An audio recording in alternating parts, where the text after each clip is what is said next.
o a la hora de generar una actividad empresarial, una de las grandes limitantes es el dinero, y el dinero es un factor escaso. El dinero es un factor de producción que está considerado como los recursos necesarios para poder hacer algún emprendimiento productivo.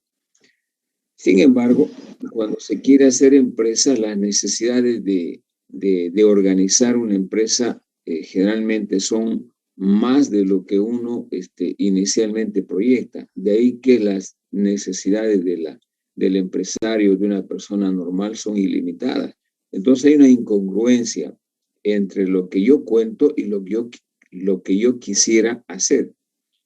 En ese momento, obviamente, está presente la economía, como van a ver desde su origen etimológico, porque tiene que ver básicamente con la administración de los recursos, que inicialmente, desde el punto de vista etimológico, se origina en el hogar, en la casa, ¿no? Cuando decimos etimología de la economía, nos referimos a una palabra griega que es oikos, también vamos a ver, que tiene dos componentes, oikos, que significa hogar, casa, y nomos, que significa administración, normalización, reglamento, etc.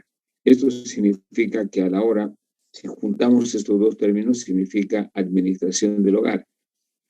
Entonces nace en el seno precisamente del hogar, de la casa, la economía, a través de la administración del recurso escaso que es el dinero. Cuando una persona es el puntal de un hogar, un individuo, su ingreso, su salario, tiene que saber administrar en el hogar para que pueda cubrir todas sus necesidades. En consecuencia, la economía nace precisamente a partir de ese aspecto del hogar, y luego obviamente se puede inferir a una empresa, ¿no? La economía estudia cómo los agentes económicos, en este caso la empresa, asignan los recursos escasos que son los factores de producción para producir bienes y servicios. De aquí también podemos inferir para un país. Un país es similar a un hogar. En un país se tiene que tener fuentes de ingreso para cubrir las necesidades que se tienen, ¿no? En consecuencia, los países también son a nivel macro una especie del hogar en el que el presidente, en este caso, canaliza todos los ingresos que tiene un país para poder cubrir sus necesidades. Ahora, en ese proceso de asignar, no se lo debe pasar de una manera irracional, sino más bien de una manera racional, que significa eficiencia y eficacia. Por lo tanto, desde ese punto de vista ya se puede definir a la economía como una ciencia que estudia, ¿no?, la utilización de los recursos o factores de producción que realiza la sociedad para producir bienes y servicios, ¿no?, que satisfagan las necesidades de la sociedad. En ese marco, ese es un poco el origen de la economía y cómo se consolida una definición. En definitiva, lo que a nosotros nos interesa es estudiar la economía dentro de una empresa, cómo la economía asigna y nos permite tomar decisiones racionales para, por ejemplo, organizar una empresa de desarrollo de software, para organizar una empresa de venta de insumos informáticos, para poder administrar una empresa que fabrica computadoras, etc. En este caso, en este último caso, por ejemplo, nos permite determinar, ¿no?, los niveles óptimos de producción, de tal manera que el empresario pueda maximizar su beneficio. De la misma manera, en el plano individual de consumidor, la economía nos permite tomar buenas decisiones buscando básicamente la maximización del beneficio, de la satisfacción del consumidor, minimizando sus gastos. Bien, hecha esa pequeña introducción, voy a compartir pantalla para ver la parte introductoria de la economía. Bueno, aquí se presenta una breve introducción que hace referencia precisamente a algunos aspectos que estábamos comentando. Por ejemplo, no se puede aspirar a entender cómo funciona una economía si no se tiene un conocimiento ¿no? De cómo se toman las decisiones. Normalmente, en el plano real, cuando una persona va a tomar una decisión de cualquier tipo, por ejemplo, ¿qué estudiar? Yo soy un individuo que ha salido bachiller y necesito tomar una decisión que estudiar. La decisión que tomo de qué estudiar va a estar fundamentalmente asociada al concepto inclusive de economía, porque usted no puede estudiar cualquier carrera, porque hay algunas carreras que tienen un nivel de reconocimiento o remuneración mayor que otras. Entonces el aspecto económico también está presente porque yo tengo que elegir una carrera donde me sienta a gusto y en segundo lugar donde pueda insertarme al mercado laboral. Son pocas las personas, quiero decir que, no, que existen algunas que, por ejemplo, estudian algunas carreras muy particulares donde ellos se sienten realizados y no necesariamente están buscando el lucro, la ganancia. Sin embargo, la mayoría tomamos una decisión en función del bienestar económico que voy a obtener al estudiar una determinada carrera. Entonces, permanentemente las personas estamos tomando decisiones en diferentes ámbitos. Eso significa que no solamente se configura una especie de toma de decisiones permanentes dentro de la sociedad, sino también esto tiene que ver básicamente con el efecto que puede provocar dentro del desarrollo de los países. Por lo tanto, en un contexto como el que estamos operando, donde los recursos son escasos, las oportunidades son escasas, inclusive para poder trabajar, requiere básicamente tener un baño, un conocimiento de la economía para tomar buenas decisiones. En ese marco, chicos, la economía es va mucho más allá solamente de comprender algunos fenómenos que se vienen dando de manera rutinaria. Por ejemplo, cuando escuchamos por la prensa términos de desempleo, empleo, cuando escuchamos que la crisis, o más bien la guerra de Rusia con Ucrania va a desencadenar una crisis económica, particularmente con efectos en el incremento del petróleo, el incremento de algunos productos agrícolas que se cotizan en las bolsas,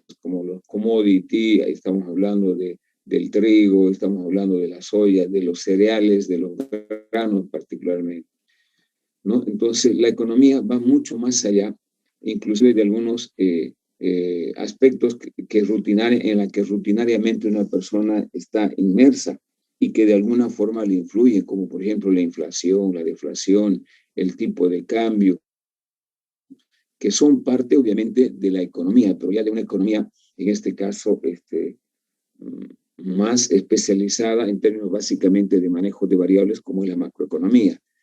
En consecuencia, la economía hoy es una disciplina que se ha hecho imprescindible, no solamente para tomar decisiones en el ámbito personal, sino también en el ámbito empresarial. De ahí básicamente que tiene singular importancia su estudio, no solamente en el ámbito de los que estudian economía, sino en el ámbito básicamente de todos los que se van a insertar a tomar decisiones, como son, por ejemplo, los emprendedores.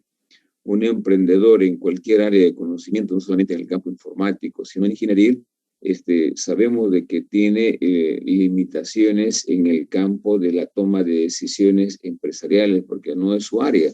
Sin embargo, esta herramienta, así como lo vamos a estudiar, obviamente me va a permitir, yo que soy estudiante de ingeniería de sistemas o de ingeniería informática, tomar decisiones básicamente en el ámbito empresarial, determinar la correcta toma de decisiones con el único propósito que ya habíamos hablado la anterior clase, para qué un ingeniero en sistemas o informático crearía su empresa para ganar plata, es el único fin. Y el ganar plata no es un mecanismo automatizado. Yo no puedo ganar plata haciendo una aplicación informática, sino que implica toma de decisiones permanentes. Y eso nos permite la economía. Si ustedes analizan aquí estas infografías tienen que ver todo con economía.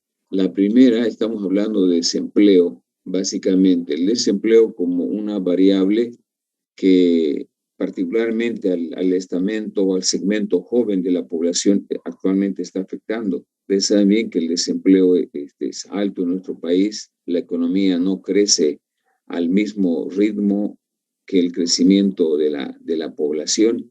Normalmente el crecimiento de la economía debería absorber el crecimiento de la población, particularmente generando empleos para toda aquella población que está en edad de trabajar, y eso no ocurre en el país. Ese es un fenómeno o un problema económico. También escuchamos permanente la inflación.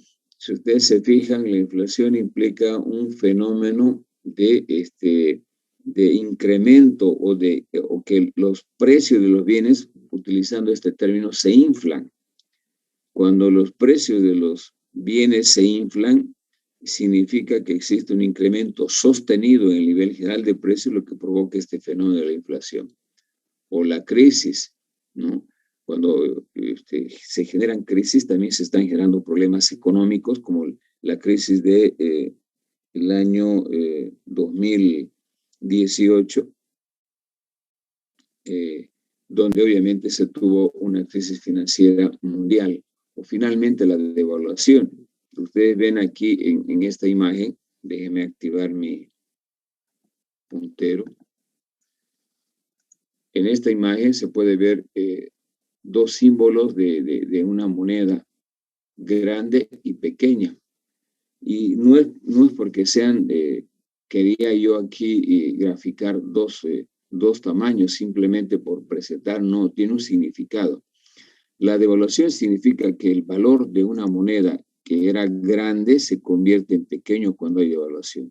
La devaluación implica perder el valor de la moneda, así como se presenta en esta imagen.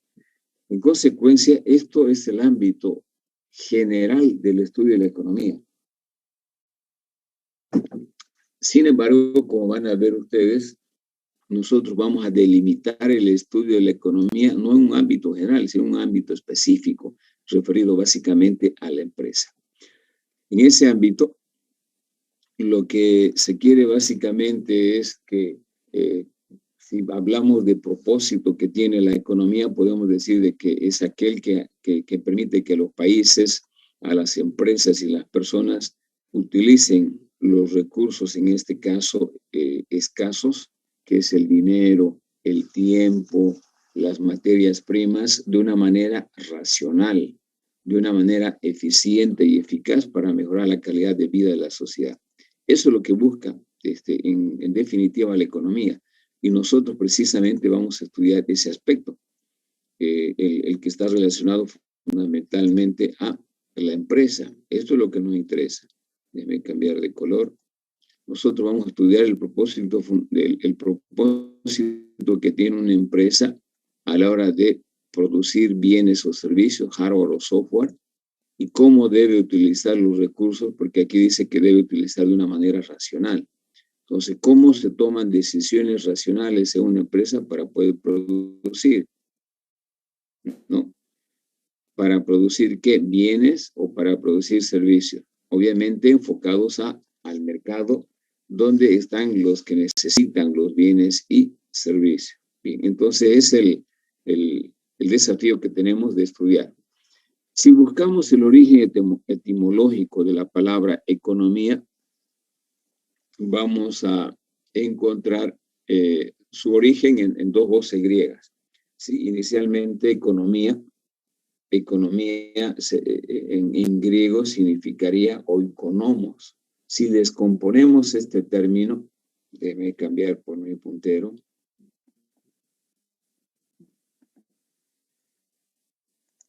Si descomponemos este término economía en griego oikonomos en dos términos, oikos y nomos, cada uno de estos tiene un significado importante. El primero de ellos se refiere al concepto de hogar, casa, familia.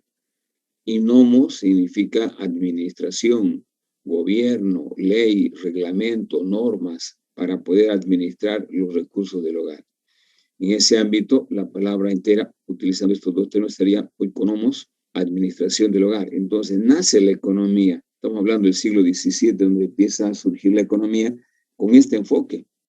Sin embargo, a partir de este enfoque, que es un enfoque eminentemente de administración de los recursos en un hogar, podemos inferir para el estudio de la administración de los recursos en una empresa, la administración de los recursos en un estado, en un país, etc. Siempre considerando este concepto fundamental. De esta forma, la economía, utilizando esta definición, este origen, el origen griego de esta palabra economía, podemos entender como el estudio de la economía, de cómo la gente de cada país utiliza y administra sus recursos limitados, ¿no? Con el objeto de producir bienes y servicios y distribuirlos para su consumo entre los miembros de una sociedad. Es decir, cualquier aplicación de la economía en un ámbito del hogar, en un ámbito empresarial o en un ámbito del país implica lo mismo. Simplemente que un hogar utilizamos el salario del que dirige un hogar para cubrir o administrar de tal manera que cubran todas las necesidades que tiene un hogar. Cuando hablamos de una empresa, también podemos pensar en la administración de los recursos escasos o factores de producción en tierra, trabajo y capital para producir hardware, para producir software en el marco de la racionalidad, de tal manera que yo pueda producir un software de calidad, un producto de calidad que vaya a cubrir las necesidades de los clientes fundamentalmente, ¿no? Y también a nivel de país podemos inferir de la misma manera, ¿no? Un país lo que hace también es administrar los recursos que tiene para poder cubrir sus necesidades operativas, pagar sueldos, salarios a las funciones sustantivas o más importantes de un país, salud, educación, construir caminos, construir puentes, etc. Entonces, el marco en el cual querramos analizar la economía, ya sea en un hogar, en una empresa o en un país, el objetivo es el mismo, administrar en cada uno de ellos los recursos escasos. Bien, entonces ya sabemos etimológicamente de dónde viene la palabra economía, cómo se origina el concepto mismo de economía. A continuación vamos a ver varias definiciones de economía. En cualquier definición de economía van ustedes a encontrar tres elementos clave que se repiten de una u otra forma o en otros términos. El primer elemento son recursos. No puede haber un manejo económico si no existen recursos. En segundo lugar, la gestión de los recursos se debe hacer eficiente, ¿no? Para poder producir bienes o servicios. Y la tercera es satisfacción, cubrir necesidades. Y este es el objetivo de cualquier empresa en el plano operativo, ¿no? Primero, que las empresas deben saber administrar ¿qué cosa? Los factores de producción. En una empresa que fabrica computadoras, tengo que administrar el capital, tengo que administrar correctamente el trabajo, tengo que administrar correctamente la infraestructura, los equipos, para que estén siendo utilizados de una manera óptima. Tengo que hacer de que los procesos sean eficientes, eficaces o racionales. ¿Para qué? Para producir bienes y servicios. En ese marco, aquí tenemos una primera definición que habla precisamente de esos tres ámbitos, y así las otras definiciones que voy a mostrar también contemplan esos elementos comunes. Por ejemplo, aquí tenemos que la economía es el estudio de la manera en que las sociedades utilizan los recursos escasos para producir bienes y servicios y distribuirlos entre los diferentes individuos. Aquí hay dos elementos de los tres que he mencionado. Dice la manera en que las sociedades utilizan los recursos escasos. ¿Para qué? Para producir bienes y servicios y distribuirlos entre los diferentes individuos. Cuando digo distribuirlos, estoy entendiendo para satisfacer necesidades de los diferentes individuos. Entonces están presentes dos conceptos clave. En esta segunda definición, que también es parecida a la otra, con algunos otros términos, que dice que es una ciencia que se encarga del estudio de la satisfacción de las necesidades humanas. Y estamos empezando a definir un poco de atrás para adelante. Satisfacción de las necesidades humanas mediante bienes. Mediante bienes, que aquí estamos hablando de bienes más individuales, ¿no? Bienes y servicios. Mediante bienes que siendo escasos, acá también tengo yo escaso, tienen usos alternativos en los cuales hay que elegir. Acá también tengo dos conceptos claves de definición de la economía. Sigo insistiendo. El primer concepto es administración de los recursos, el segundo es escasez, ¿no? Y el tercero es satisfacción de necesidades. Finalmente hay una tercera que dice que la economía es una ciencia que estudia la producción, distribución, intercambio y consumo de bienes materiales que satisfacen necesidades humanas. Esta definición también, si bien no es muy parecida a las dos anteriores, también engloba estos elementos. Cuando decimos que es la ciencia que estudia la producción, distribución, cambio y consumo de los bienes materiales, se supone que todo proceso de producción debe ser racional, es decir, eficiente y eficaz, y implícitamente todo proceso de distribución se debe realizar necesariamente o se realiza utilizando factores de producción. Pero no solamente termina ahí, sino en llevar la producción al mercado, que es la distribución, intercambio y consumo, ¿no? Y que satisface necesidades humanas. Toda actividad económica, chicos, al margen de que sea del campo de ustedes, de desarrollo de software, comercialización de insumos informáticos, fabricación de computadoras, se realiza con el único propósito de satisfacer necesidades, porque son las personas que cuando tienen necesidades demandan los bienes. Entonces, la producción de cualquier tipo de empresa está encaminada fundamentalmente a satisfacer necesidades. Es el último fin por el cual obviamente producen o generan procesos de producción las empresas. Obviamente en ese proceso de producir bienes y satisfacer las necesidades, las empresas obtienen beneficios, utilidades y ganancias. Y es el propósito del que organiza una empresa. Yo organizo mi empresa para ganar plata. ¿Cómo voy a ganar plata? Desarrollando software. ¿Cómo voy a desarrollar software? Desarrollando software que vayan a cubrir las necesidades de la población. Porque si no vas a satisfacer una necesidad, difícil que uno pueda vender un producto. Entonces, cualquier actividad económica está dirigida a satisfacer necesidades. Voy a dejar de compartir para ver si hay alguna pregunta, algún comentario.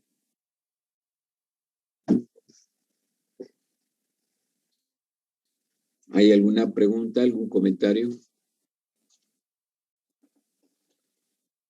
Ninguno.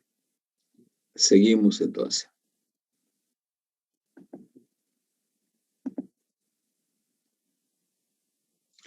Bien, acabamos de definir la economía desde diferentes ámbitos. Ahora vamos a analizar cómo funciona operativamente la economía en la que se toman en cuenta a los agentes económicos. Entiéndase por agente económico a todas las personas que participan en una economía. Dentro de las familias están todas las personas que compran bienes. Ustedes, por ejemplo, en este momento son parte de la familia. No son agentes económicos que demandan enseñanza para formarse como ingenieros. ¿Quiénes ofertan la enseñanza, la formación universitaria? Las universidades, entre ellas la Gabriel René Moreno, que es pública, y otras privadas.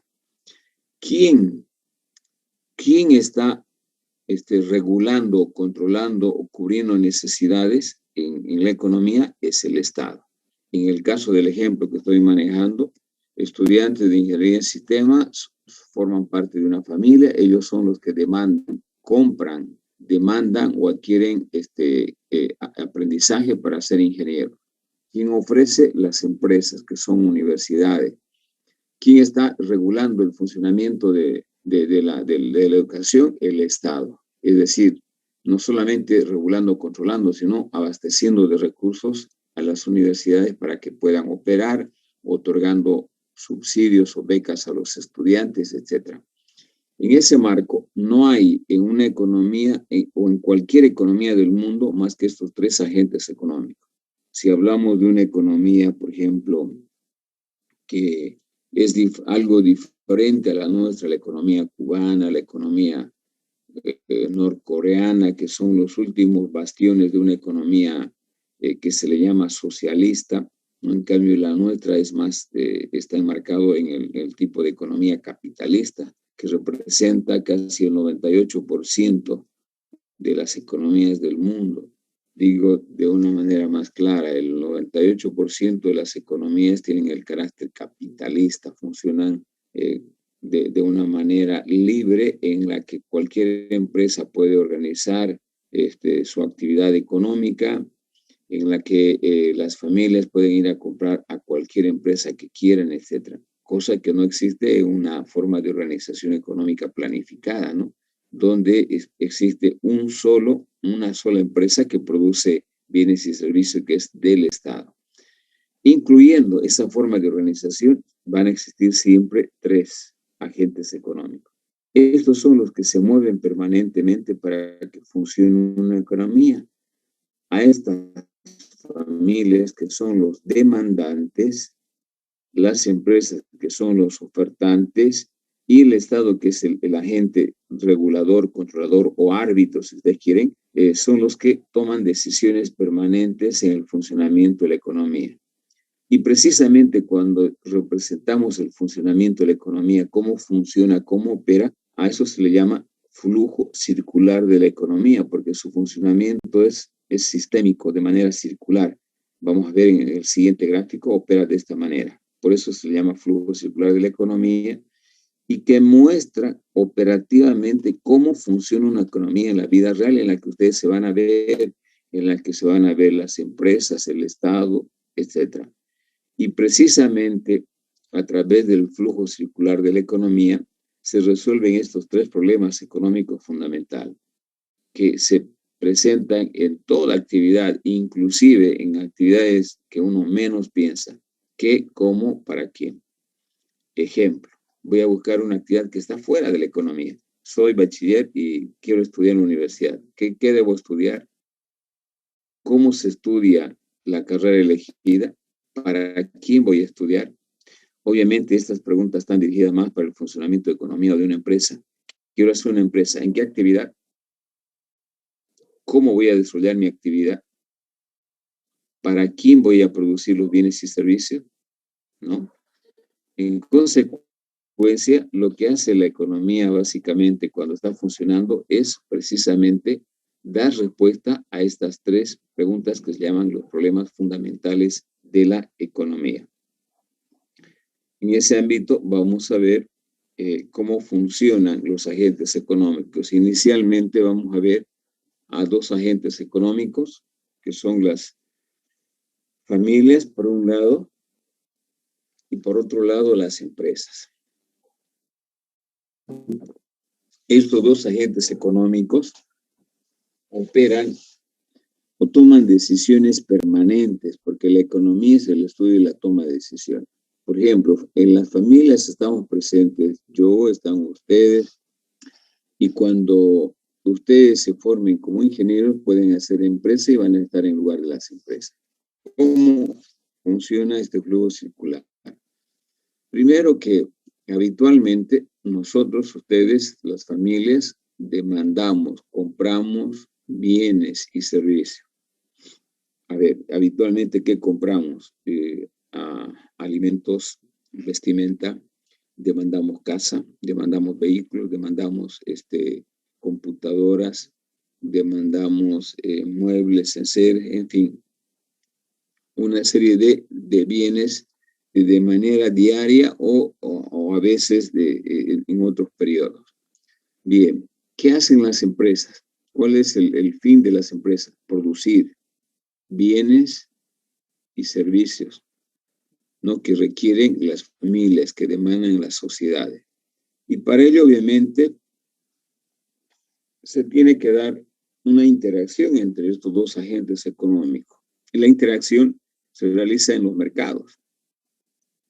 El mercado de bienes y servicios, entiéndase como un mercado, aquel mecanismo en el cual participan los ofertantes o las empresas y los demandantes, que son las familias. ¿Cómo opera este mercado de bienes y servicios? Primero, las empresas producen estos bienes y servicios y llevan al mercado.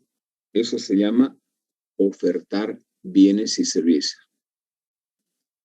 Bien, esos bienes y servicios del mercado demandan las familias para cubrir sus necesidades. Yo necesito una computadora, voy al mercado, compro una computadora. Necesito un vehículo, voy al mercado, compro mi vehículo. Necesito alimentos, voy al mercado y compro los alimentos. Este primer movimiento que habitualmente se lo representa en un círculo, por eso se llama el flujo circular de la economía y que muestra el funcionamiento de la economía. Esas flechas azules tienen que ver con el flujo de bienes y servicios, porque va a aparecer después otro flujo verde con flechas verdes que se llama el flujo de las unidades monetarias o el flujo nominal, el nominal que se refiere al movimiento del dinero. Bien, en consecuencia, las familias compran, van al mercado y demandan estos bienes.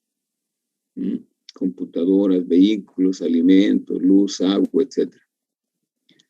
Bien, por la demanda de esos bienes, las familias realizan gastos. Cuando están comprando estos bienes, computadoras, vehículos, hacen pago a la luz, pago al agua, etc.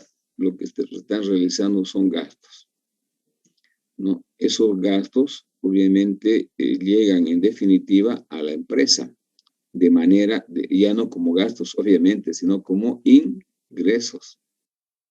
Esa plata que la paga la familia en el mercado se constituye en ingresos para las empresas.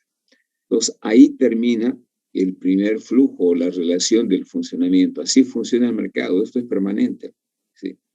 Y esto podemos llevarlo a cualquier ejemplo de actividad económica. Decíamos, las familias demandan carreras universitarias, entonces la demanda la cubren las empresas que ofertan diferentes carreras, ¿no? Por la carrera que está estudiando mi hijo, yo pago una matrícula y pago una mensualidad. Estoy realizando gastos. Esos gastos se canalizan y llegan directamente a las universidades. Bueno, yo puedo tener aquí una empresa que desarrolla software. Las familias que tienen empresa compran, por esa compra realizan gastos y la plata llega a la empresa. El otro movimiento, el otro flujo tiene que darse básicamente en el seno del el flujo real que se llama, en la que las empresas, para poder operar, demandan factores de producción. Y esos factores de producción las ofrecen las familias. Por ejemplo, en este momento, ustedes forman parte de una familia, ¿sí?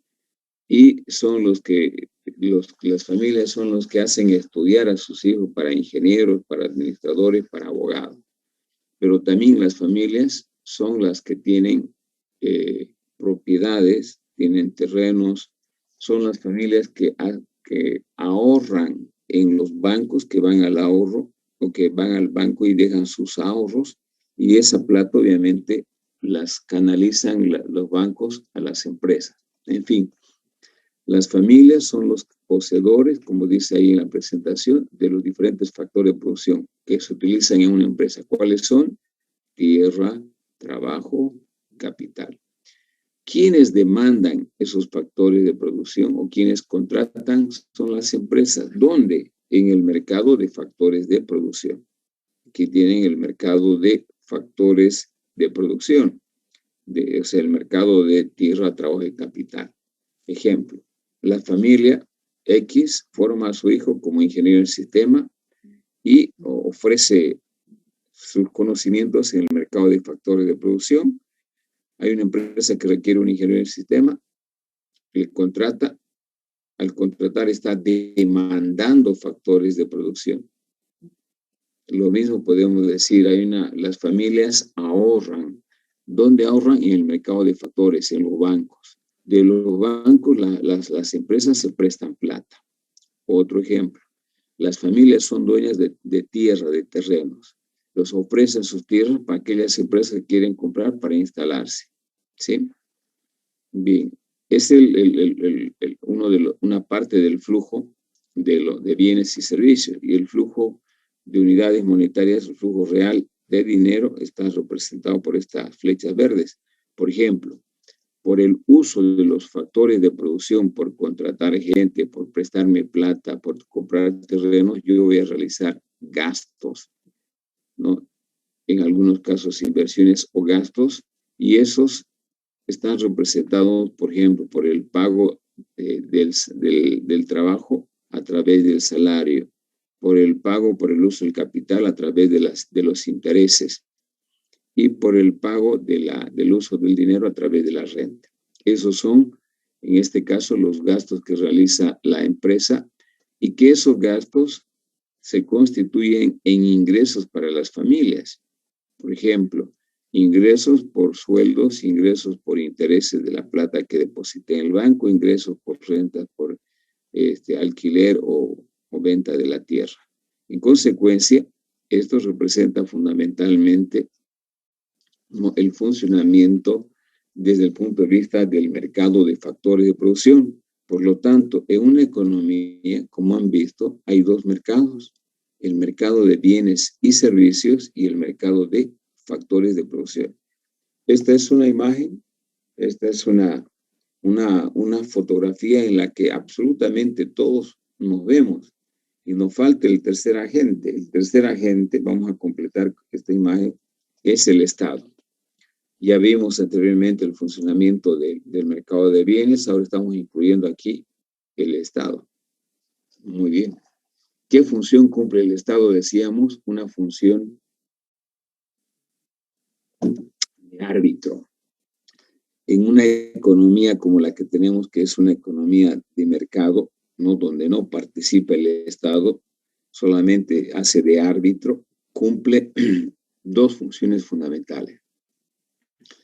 Por un lado, cobra impuestos a las empresas para generar recursos y juntar la platita para pagar los sueldos a los docentes de las universidades, de los colegios, para pagar a los policías, para pagar a los militares, para pagar a la burocracia de los ministerios, para construir caminos, para construir puentes, etc. Pero además el Estado le da subsidio a los empresarios. Les subsidia la gasolina a la mitad del precio, les da otro tipo de subsidios a través de créditos a tasas de interés bajas, les promueve, busca mercados para que los empresarios vendan, etc. También el Estado interactúa con las familias, porque las familias pagan impuestos al Estado. Usted, cuando compra una computadora, está pagando el impuesto al valor agregado. Cuando se compra una bicicleta, está pagando impuestos. Cuando usted ya está trabajando como ingeniero en sistemas en una empresa, le van a hacer una retención, ¿no?, del IVA. Y bueno, ¿qué le da el Estado a las familias? Le da universidad gratis, le da administración de justicia, le da seguridad, resguardo a través de la policía, le da carreteras para que pueda viajar, etc. Entonces el Estado aquí no participa de manera directa en el intercambio de bienes. Si ustedes se fijan, solamente está actuando de árbitro, por un lado, y por otro lado está haciendo de agente recaudador para tener ingresos y con esos ingresos cubrir las necesidades que tienen en la economía tanto las empresas como las familias. Entonces, ese es el funcionamiento de la economía representada en el flujo circular de la economía. y que obviamente nosotros vamos a estudiar a cada uno de estos agentes. No estudiamos al Estado, porque el Estado se estudia más en macro. Vamos a estudiar familia y vamos a estudiar empresas. Vamos a estudiar cómo toman decisiones las familias en base a la demanda. Vamos a estudiar cómo toman decisiones las empresas en base a la oferta.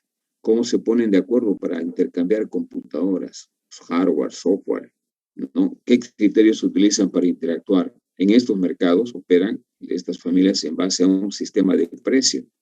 El precio hace de que se junten estos dos. Y vamos, cuando veamos el equilibrio entre familias y empresas, entre demandantes y ofertantes, lo hacen en función a un precio determinado para intercambiar una cantidad determinada de bienes y servicios. No sé si tienen alguna pregunta.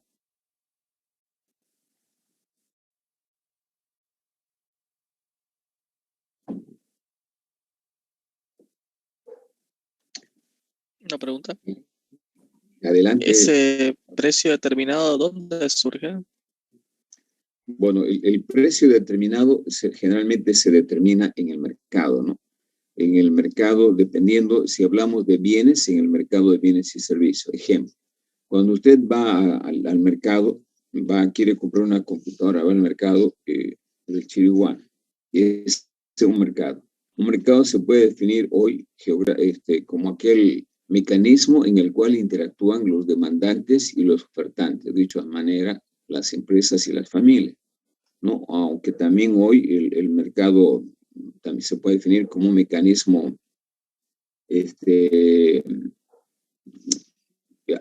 donde no necesariamente hay una participación presencial de las personas, que son los mercados virtuales. Son los espacios en los cuales se interactúan de una manera no presencial, pero también realizan transacciones.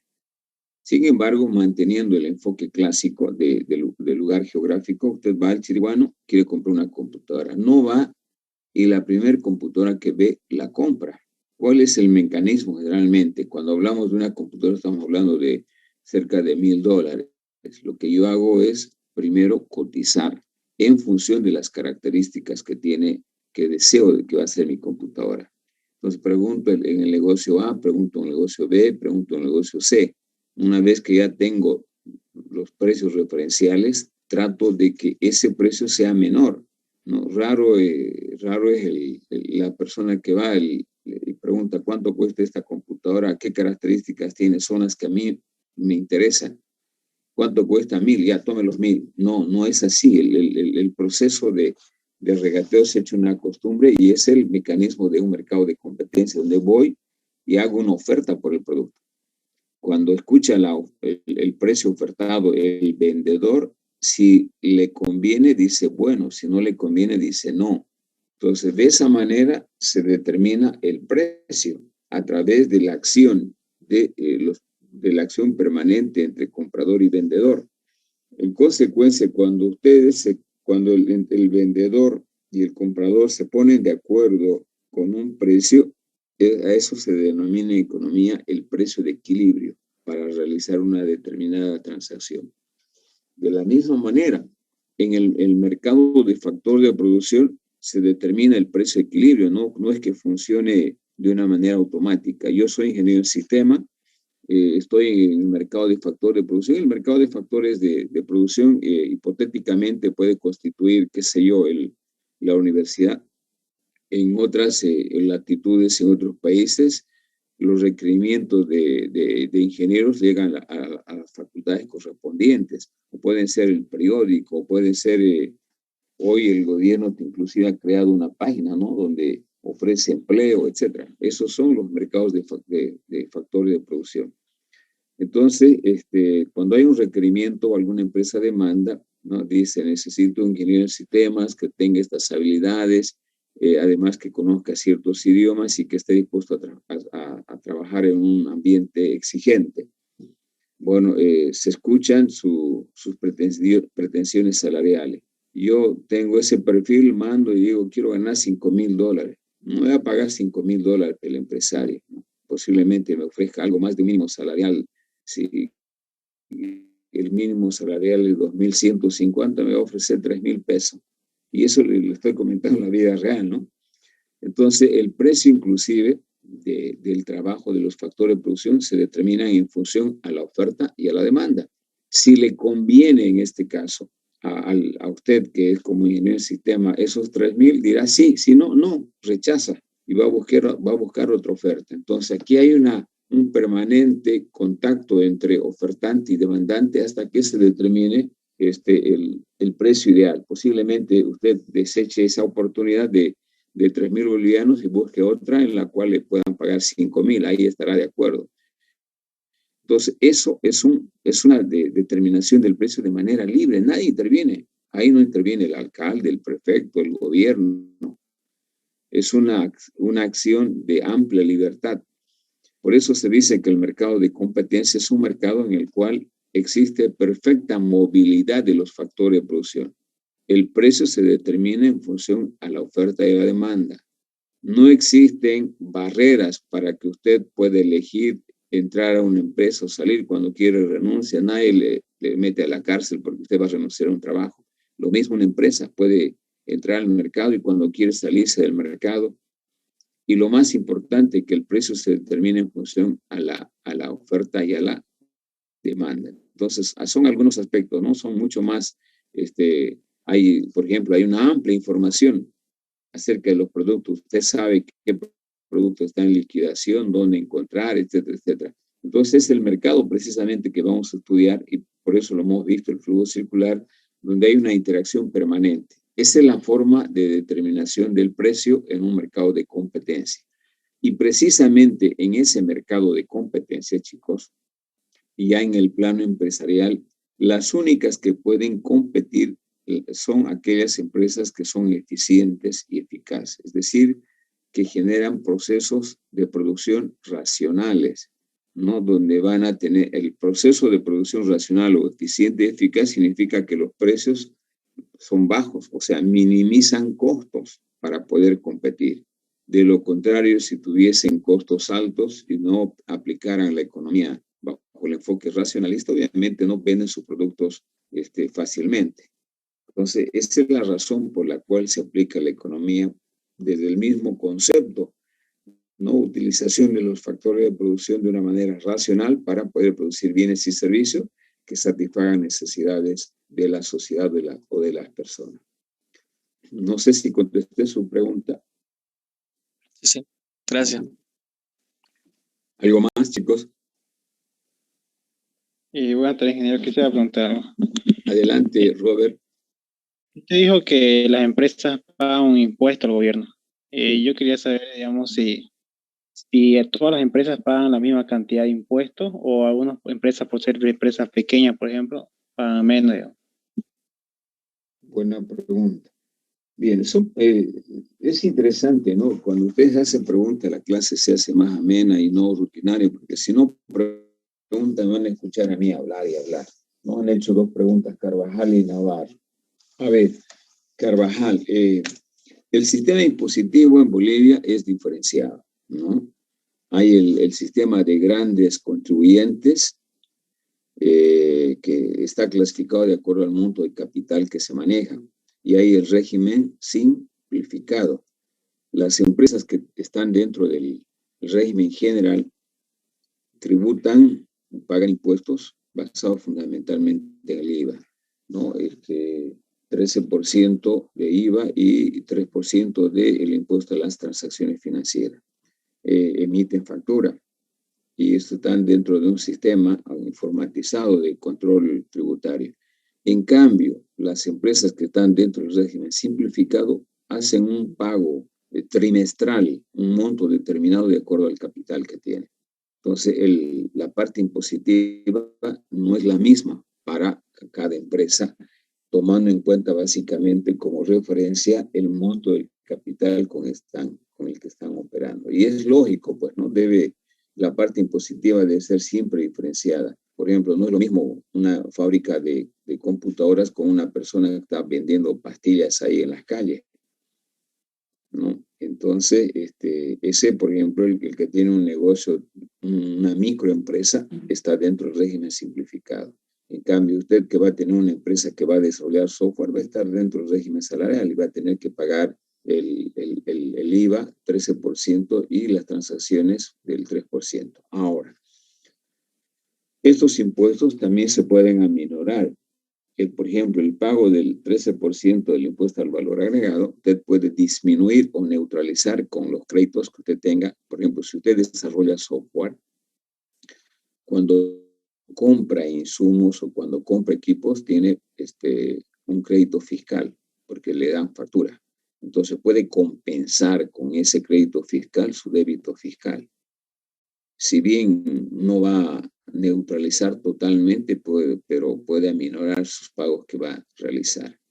Las empresas, por ejemplo, que venden algún producto, una empresa que vende computadoras, ¿no? La empresa compra también las computadoras y por eso le facturan y vende, puede compensar el crédito fiscal de las compras de computadoras con el débito fiscal que tiene por la venta de computadoras. Entonces, es más o menos el funcionamiento del sistema impositivo en el país. Bien, ¿hay algo más para pasar?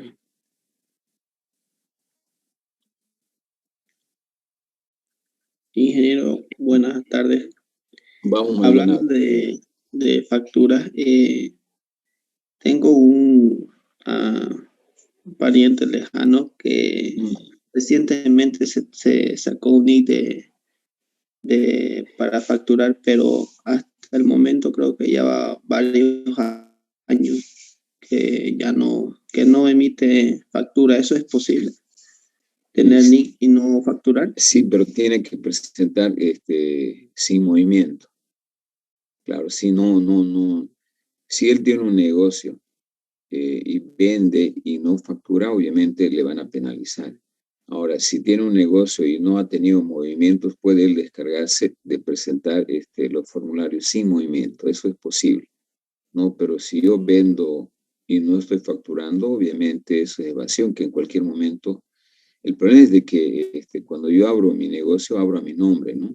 Y pueden inclusive en algún momento colocar su nombre en una central de riesgo, lo inhabilitan para cualquier transacción que pueda realizar en un banco, abrir una cuenta corriente, etc. Entonces, no se debe abrir, por ejemplo, un NIT y no utilizarlo. Si usted no lo va a utilizar, lo puede dar de baja al NIT. Y si usted no ha tenido movimiento, por ejemplo, ha tenido un problema, un accidente con el cual su negocio estaba parado, puede presentar un formulario sin movimiento. Pero el abrir un NIT, el habilitar un NIT y no hacer los descargos correspondientes ya implica evasión fiscal, pues, ¿no? Y puede en algún momento tener problemas. Lo más correcto es darle de baja ese NIT o si ha paralizado temporalmente por el problema, por ejemplo, de la pandemia, puede presentar sin movimiento. Bien, chicos, sigamos entonces. Bien, ya hemos visto cómo funciona, hemos visto cómo la importancia de la economía, la etimología de la economía, cómo funciona la economía. Vamos a seguir explorando estamos viendo la unidad 1. Vamos a ver a continuación los sistemas de organización económica. Esta es una síntesis de esta imagen que les hago acá de los sistemas de organización capitalista. El detalle está debajo para que ustedes ya lo estudien. Yo voy a utilizar este cuadro sinóptico para hacer una síntesis, ¿no? Actualmente, una cosa es la economía y otra cosa son los sistemas de organización económica. En cada país tiene una forma diferente de organización económica. Sin embargo, hay una proporción significativa de una sola forma de organización económica, que es la capitalista. Les decía hace rato, el 98% de los países tienen una forma de organización capitalista, ¿no? Un 2% podríamos decir que tienen, un 1% podríamos decir que tienen una forma de organización socialista y 1% de economía mixta. Son muy pocos los países que tienen economía mixta y socialista. La mayoría tienen capitalista. Ejemplo, es capitalista todos los los países de Latinoamérica, con excepción de Cuba. Inclusive Venezuela sigue siendo capitalista, ¿no? Siguen existiendo empresas públicas y privadas. Nicaragua también sigue, aunque tiene una gestión basada fundamentalmente en el socialismo como Bolivia, la economía sigue siendo capitalista, ¿sí? Bien, si hablamos de los países de mayor desarrollo, Francia, Italia, Canadá, Estados Unidos, Inglaterra, Alemania, son capitalistas todos. Sin embargo, todavía hay algunos socialistas y algunos que tienen economía mixta como la nuestra, ¿no? Voy a explicar por qué es una economía mixta. Pero veamos primero el sistema capitalista. El sistema capitalista empieza a surgir como un enfoque sólido a partir del siglo XVIII, ¿no? Basado fundamentalmente en enfoques económicos de Adam Smith, que es uno de los principales economistas clásicos, y con el gran apoyo de la Revolución Industrial. Y acuérdense que la Revolución Industrial fue un mecanismo a través del cual se dio impulso a la producción en serie. Hasta antes de la Revolución Industrial, la producción era artesanal, manual. Con la Revolución Industrial se utiliza la máquina a vapor para poder producir, etc. Entonces empieza ahí el liberalismo de la economía de mercado. La economía empieza a operar bajo un enfoque liberalista, de libertad, quiere decir liberalismo, donde básicamente el motor de la economía se constituye en la empresa privada. Es decir, las empresas privadas constituyen la base fundamental del funcionamiento de la economía a través de las empresas. En este tipo de sistema de organización económica capitalista, los tres problemas fundamentales de la economía, qué producir, cómo producir y para quién producir, los resuelve el mercado a través de la empresa privada. La empresa privada identifica qué va a producir, cómo va a producir y finalmente para quién va a producir. Es una economía con una amplia libertad. Les decía, una empresa podría operar sin ninguna traba, a perfecta movilidad de los factores de producción, toda la parte de libertad económica se traduce en una libertad para hacer empresa, tanto así que el Estado solamente se reduce a cumplir funciones de resguardo y seguridad del país, nada más. Entonces, toda la economía está basada en una amplia libertad para poder organizar cualquier tipo de empresa, poder operar en cualquier lugar, etc. Es el sistema capitalista, ¿no? Donde no hay empresas públicas, la mayoría son empresas privadas. El mercado opera a través de los ofertantes demandantes, como les decía cuando explicaba el flujo circular de la economía. El flujo circular de la economía es una representación del sistema capitalista. Así funciona. El flujo circular de la economía es una representación simplificada del sistema capitalista. Entonces ya han visto ustedes cómo funciona el sistema capitalista a través del flujo circular de la economía. Un segundo enfoque tiene que ver con el sistema socialista, o también se llama economía planificada, ¿no? Donde el Estado se constituye en el motor de la economía, en el motor de la generación de empresas. El Estado, no la empresa privada. Es decir, el Estado resuelve los problemas de la economía, el qué, cómo, para quién, creando empresas públicas. No hay empresa privada en un sistema socialista o de economía planificada. Sus orígenes se remontan también al siglo XVIII y tiene los aportes fundamentales de un señor que se llamaba Carlos Marx, ¿no? Que es todo lo contrario al sistema capitalista, el sistema socialista, ¿no? Donde el Estado crea empresas y esas empresas del Estado que son de propiedad del Estado se dedican a resolver los problemas fundamentales de qué producir, cómo producir, para quién producir. No hay mercado, o sea, no hay lugares donde la gente pueda ir a comprar en un sistema socialista. Por eso no hay el precio de los bienes no se determina como el ejemplo que puse. Cuando uno quiere comprar una computadora, va y empieza a regatear el precio. No hay dónde comprar. El Estado le dota. Por ejemplo, en el Estado cubano, el gobierno es dueño de las empresas, produce azúcar, le da azúcar, tiene granjas de pollo y le dan 2 pollos para un mes a los pobres cubanos. O sea, le dota absolutamente de todo, vivienda, servicio, pero con una pobreza franciscana, ¿no? Entonces, el enfoque que utiliza de la economía Carlos Marx, que su representante se llamaba el marxismo, ¿no? Acuérdense que gran parte de Cuba, de Rusia, cuando formaba parte de la Unión Soviética, que era la unión de los países con los que está actualmente en conflicto Ucrania, por ejemplo. Ucrania era parte de la Unión Soviética, ¿no? Cuando en 1991 cae el muro de Berlín, se implementa la perestroika, ya implementan otra forma de gobierno, inclusive la Unión Soviética. Precisamente la Unión Soviética era la que financiaba a algunos países como Cuba para que se implemente aquí esa forma de organización económica.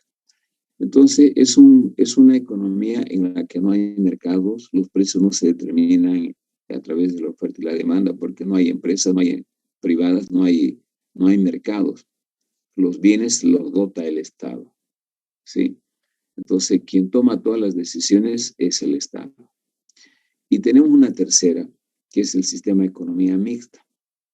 ¿Qué diferencia hay? Son parecidas con la primera. A ver, esta y esta son parecidas. Tienen una pequeña diferencia, voy a marcar.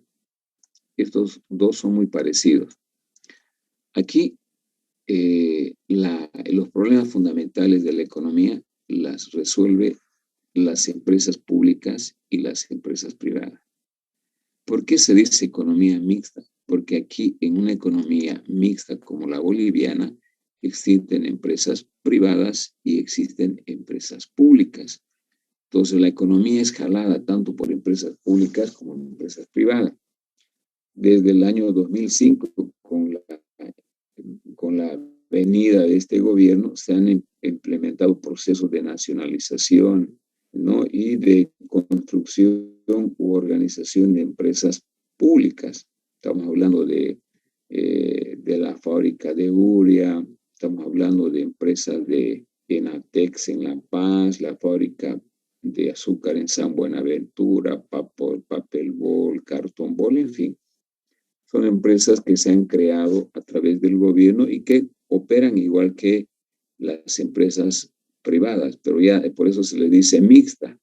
Pero el mercado, chicos, opera igual que el mercado, igual que este mercado capitalista. Déjenme borrar un ratito. Este mercado opera de la misma forma que el mercado capitalista, es decir, los precios se determinan en función a la oferta y la demanda. Hay mercados, conocemos, hay una amplia libertad para crear empresas. Usted quiere hacer su empresa, en fin, es similar a este. Solamente la diferencia es de que en la economía hay empresas públicas y hay empresas privadas, ¿no? Y obviamente la economía mixta se implementa después de la Segunda Guerra Mundial, la crisis de sobreproducción en 1929, donde se pide que el Estado intervenga en la economía porque había una crisis descomunal, igual que del 2008, la crisis financiera mundial parecida, donde había mucho desempleo, y al haber mucho desempleo, este economista, John Maynard Keynes, promueve de que el Estado también debe crear empresas, y por eso aparece la economía mixta. En resumen, el mercado y el Estado toman decisiones.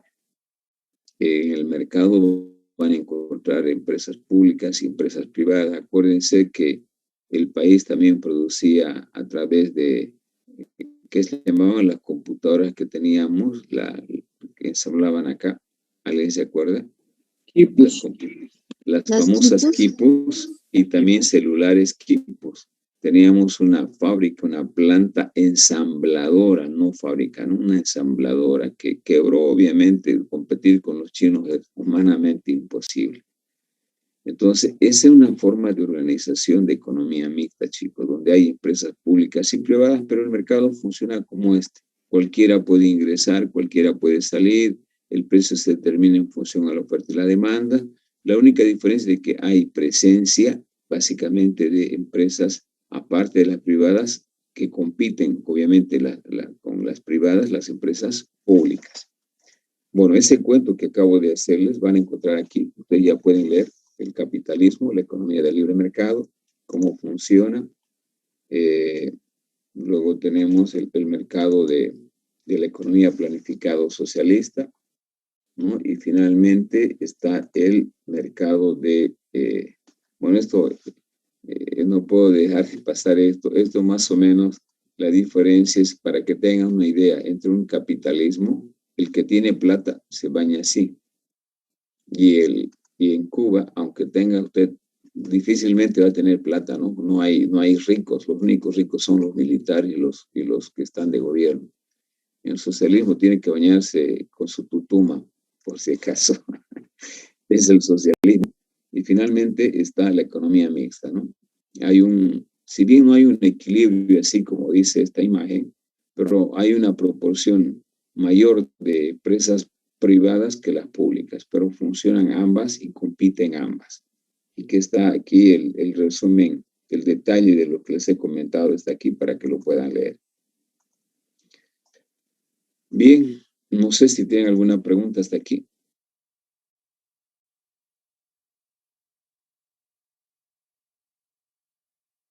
¿Algún comentario, alguna pregunta? Bien. Práctico para el próximo lunes. Por favor, anoten.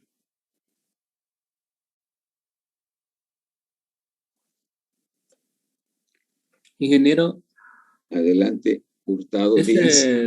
ese práctico se lo mandamos a su correo, ¿usted? Sí, les voy a enviar un correo para que me envíen el práctico. Pueden enviarlo hasta las 4 de la tarde. Pasamos, el lunes pasamos 5 menos cuarto, hasta las 4 de la tarde puede enviar. Práctico número 1. El título es práctico número 1 y va definiciones de economía. Definiciones de economía. ¿Qué es lo que tienen que hacer? A través de la bibliografía propuesta,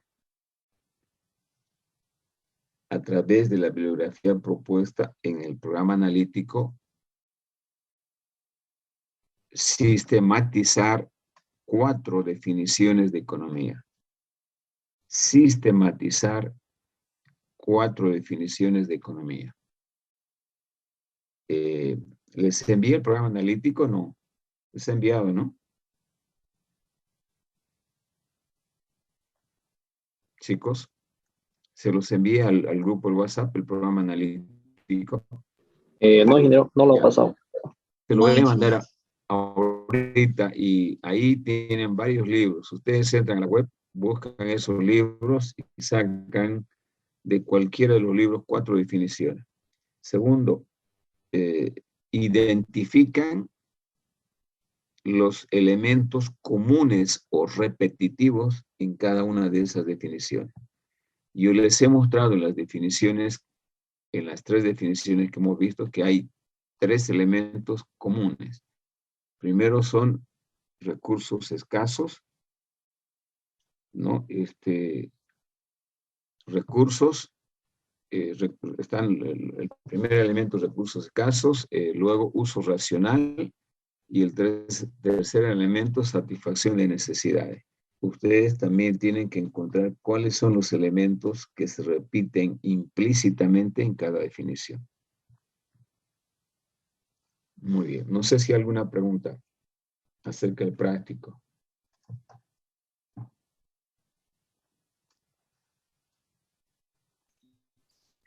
¿Está claro? Una consulta. El práctico tiene que tener una carátula, algo, o cómo exactamente podríamos presentar. A ver, ya lo dijimos en la clase anterior, ¿no? Pero vuelvo a repetir. Sí, tiene que tener una carátula. En la carátula va la facultad, la carrera, en la parte superior. En la parte media va a ir el práctico número 1, es el título, definiciones de economía. Luego va el nombre, su registro y la fecha. La carátula va la facultad y la carrera. En la parte central va el número práctico número 1, conjuntamente el título de definiciones de economía. Luego coloca su nombre de usted, su registro y la fecha. Ah, perdón, el grupo y la fecha. Una pregunta, ingeniero. Sí, adelante. En el punto número 1 tendríamos que colocar los autores de esas definiciones. No, solamente coloca la definición. El programa analítico que le voy a dar es para que vea algunos libros. Si entra usted a un buscador, busque esos libros y saca definición. No hay necesidad que coloque el autor. Pero ojo, no es que me repitan lo que yo ya les he mostrado, ¿no? Ojo. Bien. Entonces, está claro, ¿no? El práctico, chicos. Perfecto. Entonces, vamos a concluir. Eso es todo por hoy y nos vemos el día lunes. Antes, activen su cámara para hacer el control de asistencia, por favor. Voy a hacer la captura para darles la bonificación, el redondeo de notas, como habíamos hablado en la clase anterior. Voy por la página 1. Página 2. Y la tercera.